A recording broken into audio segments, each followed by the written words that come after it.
আমি নুরুল হক নূরকে যতবারই গণ অধিকার পরিষদের সভাপতি হিসেবে প্রশ্ন করছেন ততবারই প্রতিমন্ত্রী হিসেবে উত্তর দিচ্ছেন, এবং আমি ওনার সীমাবদ্ধতাও বুঝি। মানে সরকারের অংশীদার হলে বা মন্ত্রিসভায় থাকলে অনেক কথা বলা যায় না। আপনি যেহেতু সেটি না, ফলে এই 5 মাসের প্রত্যাশা প্রাপ্তির জায়গায় নাগরিক হিসেবে আপনি কতখানি কিভাবে মূল্যায়ন করেন?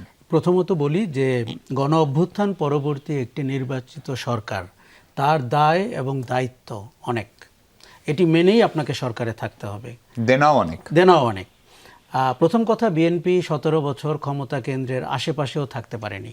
অতএব তাদের দেশ পরিচালনার যে অভিজ্ঞতা দরকার হয়, ধরেন 5 বছর পর যদি তারা থাকতে পারত, অনেক মন্ত্রী তার নতুন, একেবারেই নতুন, তার বয়স 60 হোক কিংবা 70 হোক।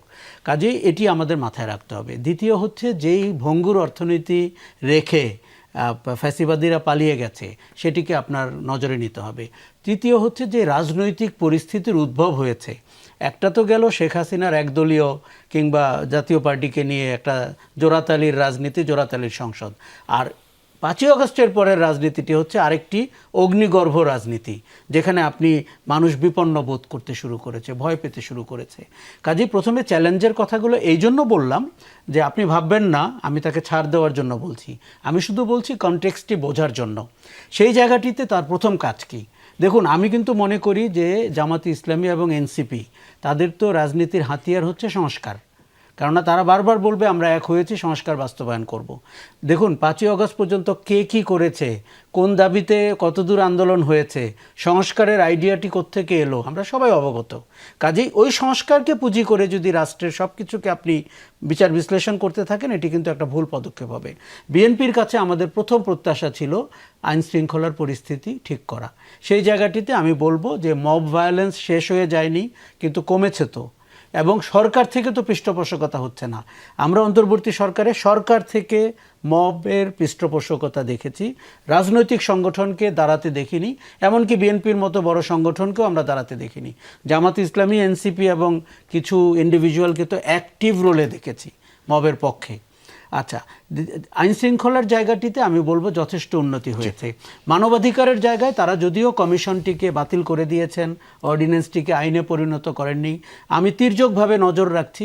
তারা ওই যে অক্ষরে অক্ষরে বলে সবাই, আমিও নজর রাখছি যে তারা বলেছেন এর থেকে বেটার আইন করবেন। আমরা দেখতে চাই, কেননা যেভাবে বাংলাদেশ ব্যাংকের গভর্নরকে বিদায় করা হলো, যেভাবে ক্রিকেট বোর্ডকে সংস্কার করা হলো, যেভাবে দুর্নীতি দমন কমিশন থেকে এক ধাক্কায় সব চেয়ারম্যান সহ লোকজন চলে গেলেন, এটি ভালো লক্ষণ হয়নি।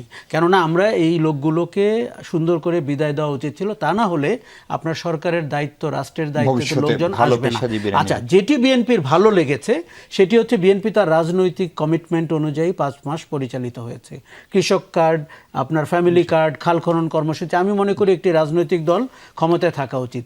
আর এই ব্যুরোক্রেসিকে নিয়ে, যেই ব্যুরোক্রেসি জুলাই জাদুঘর উদ্বোধনেও আপনাকে বাধা দিচ্ছে বিভিন্ন অজুহাতে, তাকে নিয়ে আপনি যে এতদূর আগাতে পেরেছেন, ওটা কিন্তু খারাপ হয়নি। কিন্তু এখন আপনাকে সংস্কারে নজর দিতেই হবে, এবং অন্তত 5 থেকে 5টি প্রধান সংস্কার আপনাকে আগ বাড়িয়ে করে দেখুন। তারেক, আমি একটা কথা বলি, জিয়াউর রহমান, এক লাইনে বলি, জিয়াউর রহমান যেরকম বহুদলীয় গণতন্ত্রের জনক বাংলাদেশে, তারেক রহমান কিন্তু রিফর্মের জনক হতে পারেন।